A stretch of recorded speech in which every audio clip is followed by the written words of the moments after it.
Here we go.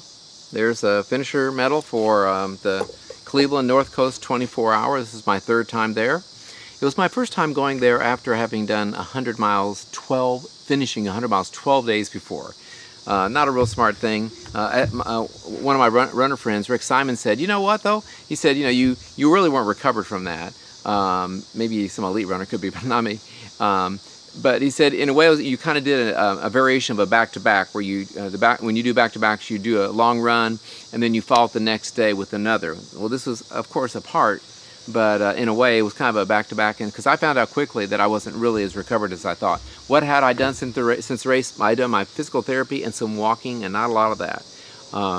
And so, like I said, I found out pretty quickly. The weather was great. We had a little bit of rain in the afternoon, and it was about the time that I was going to take a break anyway. Really, it's true.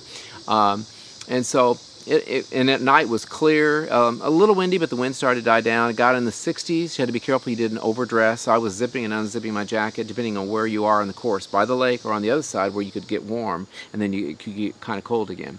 I ended up with 50.5 miles.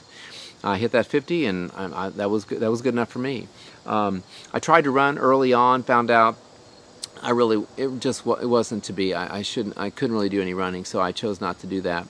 But I did some pretty good power walking.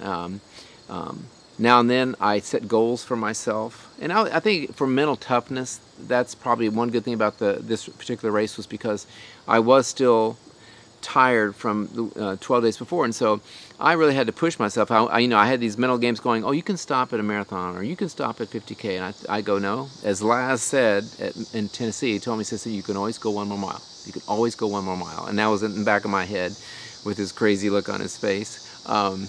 So I did keep going. When it got in the evening, whenever I hit 40 miles, I decided, now you can take a break, because I was getting kind of sleepy, and I thought at that point I knew I would get 50 and maybe get 100K, but 50 was my plan. So I went and slept in the car, and then when I got out, I couldn't walk. My calf muscles were so tight. I just was holding on to the car, walking around. I thought, man, I've really blown it. I'm not going to be able to get the 50. But then I just started walking back, like past 20 cars, and all of a sudden it started to loosen up. And by the time I got just down a little farther to the sidewalk, I was on the course. I was fine again. It took like half a lap for me to kind of get going, really going again. A lot of people out. It was a beautiful night. Fireworks over downtown, and it's just a pretty place there at night. You don't need a headlight. Some places are a little dark, but you don't need any lights. A few did. Harvey Lewis won again, and he set a new record. He did 157 miles. He's won Badwater, not this past summer, but the summer before. He and another guy or two were really competing. They were really going at it. You could see them chasing each other at times, but he finally got ahead and held on to it. Lots of women doing great. There were 5 or 6 of us from a race for the ages there, and I thought everyone did a really good job, especially Sue Scholl, I think how you say her name. She did like 130 some miles at Tennessee, and I'm pretty sure she did over 100.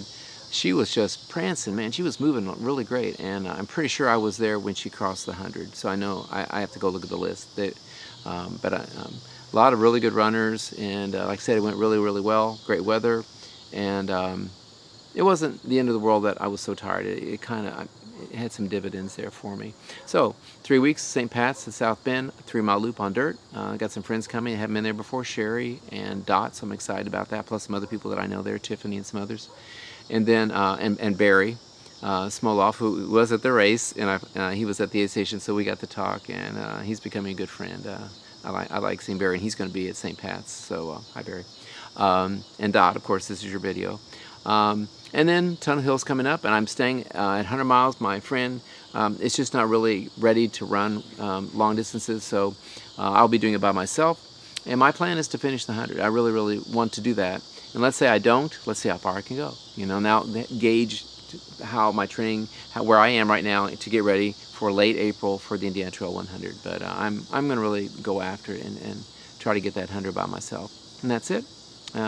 Good weekend, long drive. Wow, I took a nap at McDonald's and some other place, but other than that, it all ended well. So there we go. That's it. Bye.